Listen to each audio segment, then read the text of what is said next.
FSN Radio. It's all about what's next. Go to financialsurvivalnetwork.com and sign up for your free weekly newsletter. You'll also get 3 free reports. The Financial Survival Network. It's all about what's next. Welcome, and you are listening to the Financial Survival Network. It's October 16th, 2017. Well, Bitcoin just did a massive breakout. What else is in store for the erstwhile digital cryptocurrency? Well, Andrew Hoffman over at CryptoGoldCentral.com is with us now. Andy, happy Monday. And the same to you. My Mondays are no different as far as the what I do with them. I wake up super early. I got up at 2:30 this morning to go to the gym. But when I come home, I'm not compiling dozens and dozens of zero hedge articles. I am writing about cryptocurrency with a smattering of gold here and there. And there's so much to talk about in both worlds. But right now the breakout in Bitcoin is the main story. Yeah. Where's it at right now as we speak? I haven't had a chance to look yet today. 5,700. 5,700. More importantly, it just surpassed Goldman Sachs's market capitalization last week at $95 billion.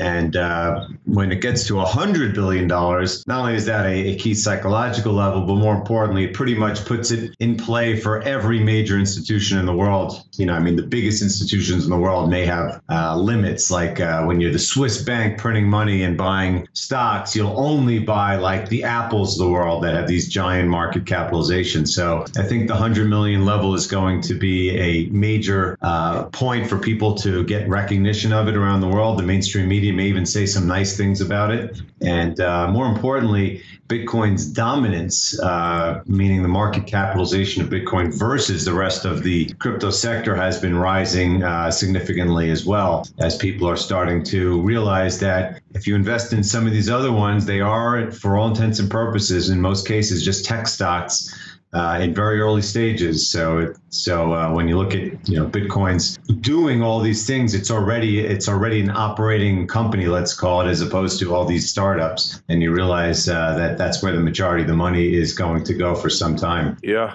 Well, it's rather shocking. I mean, it was just a short while ago, it was stuck at $200 a Bitcoin. And here we are. It's performed better than anything else out there by a long shot. Yeah, it's been if you want to call it a currency, I'm not sure if that's the word I'd use for it. It's been the best performing currency every year of its existence in the world, except for one, 2014, which was after the Mt. Gox crash. But aside from that, every year it's grown. Right now, Bitcoin adoption is doubling every 12 months as far as the amount of people, the amount of transactions. And, I saw this great picture today. I think it was mainstream newspaper showed a picture of New York City street in 1900 where there was one car, and then in 1913 where there was one horse. And I think, I'm not sure it's that dramatic, but if you look 13 years from now, I think it's going to be amazing that all the people who, today say, what's that Bitcoin? I heard of it, as opposed to it's ubiquitous in society. Yeah, completely ubiquitous. And I think, it's got a lot to recommend it. There's still other things to work out, but they're certainly on their way to working them out, aren't they? Yeah, and it's funny because today I'm writing about some other things. It's almost like I don't even have to write about the same monetary things all the time. Because in gold, you're looking for reasons that'll drive demand, or more importantly, drive demand that might be able to be enough to break the cartel. But you don't really need that in Bitcoin because it's a new technology in and of itself that's replacing what's going on in the world. It's not just a safe haven asset; it's people flocking to it. But when I see. Oh, wait, I'm sorry. For the first time, Kerry, I just lost track of my thoughts. So it happens to everyone, believe it or not. I can't remember the last time I did that, but I just lost track of my thought. I'll get it back later. Yeah. Well, so what does it mean for the other cryptocurrencies? Oh, yes. I got it back right now. I was talking about the other monetary things going on in the world. And I see that on just this month, Russia introduced the Crypto-Ruble. And this is real. I mean, and the thing is that it gets pressed in the mainstream as if it's like some big monetary phenomenon. The problem is it's not a currency at all. It's just the ruble, which they're going to gradually make people use instead of regular rubles. In other words, they're taking the society cashless, but they're going to pretend that it's like that they're being modern and doing something exciting. But if you read what it is, it's actually worse than the current ruble because the government can control everything. They can have heavy taxes if you try to go back and forth between the two. And eventually they'll make everyone use these things and they'll monitor all your transactions like Big Brother, which is exactly the kind of thing we've been talking about and worrying about for the last year or two. And it's coming to fruition in Russia. And the other thing I saw is with all that's going on in Europe, in Italy, they're talking about now, seriously, this has been going on for some time, but now it's on the table, a real proposal. And again, this isn't just a Bitcoin thing. This is a gold thing. This is a serious monetary issue. Italy is thinking about creating a parallel currency to the euro. And the reason being, of course, because they cannot print their own currency. And they have some of the worst finances in all of Europe. That's why they have... And that's why the five-star movement is so big. So they want to create a second currency which enables them to print money outside of the dictates of the euro, so they can hyperinflate on two fronts. And you just look at the stuff and you go, does anyone really think that fiat currency has any kind of future? Hey, and while we're at it, what about Austria? Over the weekend. Yeah, I saw, and it was weird because he's the prime minister. I remember they had only about last fall, they had that other presidential election, but I guess that was for the figurehead, the one that the anti-establishment guy got to a runoff, but then he lost. But that was like the equivalent, like in Russia, you have the prime minister, you have the premier and the president. So Putin is the big guy, and then Medvedev is the second guy that doesn't matter. But this one yesterday in Austria was the real guy, the one that matters, right? The prime minister. Yes. And, 31 years old. He's a nationalist, and he wants to crack down on immigration. I mean, this was like a real body blow to the EU, wasn't it? Yeah, he's like a Marine Le Pen type. But the thing is, I saw he didn't win like a majority in the parliament, so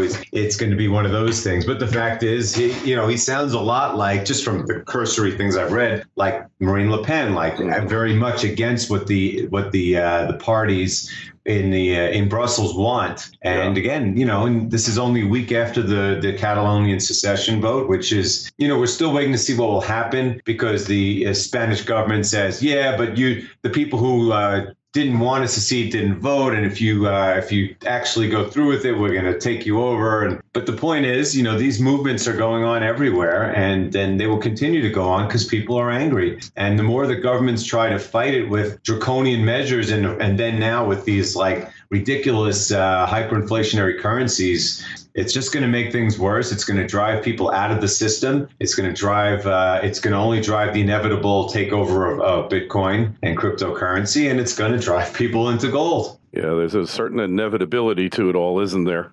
Oh, I mean, it's a mathematical inevitability, and that's what's so funny that everyone thinks. I've always said it's they've created fintech that has enabled them to make the game go on. I mean, the ability to hold gold down is no small feat, but with the financial technology that they have, they can do that. They can also make the stock market go up indefinitely. And that I 100% believe that they could do that the stock market, they literally can make it never go down. The problem is, of course, in the physical gold market, you have the issue of now mine and supply is collapsing while demand is increasing. They'll have to deal with that down the road. But they, when it comes to financial technology, it doesn't hold a candle to what Bitcoin is. I mean, it's literally throwing stones against cannons. And the Wall Street thinks they're so smart because they have this mechanism which makes them wealthy and keeps the game going, but they don't realize it's really going to be David versus Goliath, because this is the first time that the 99% have something they can fight back with, and they will fight back, and they are. And that's why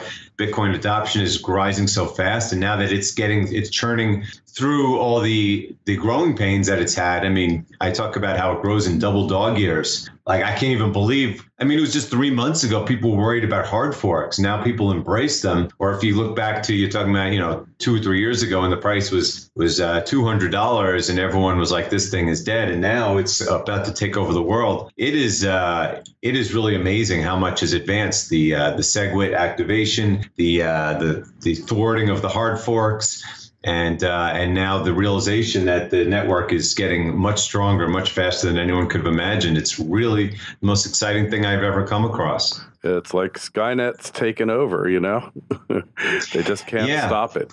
Yeah, of course, though it's not like Skynet, because it is I know you know that. It is the consensus of the people that is Skynet. Mm-hmm. And that's, it really is. It's like, when you see the hard fork fears, it was because people people didn't realize if you could in fact commandeer the network, if you're powerful, if you're rich and powerful, or if you're even connected to the Chinese government, which I have no doubt some of those bad actors are.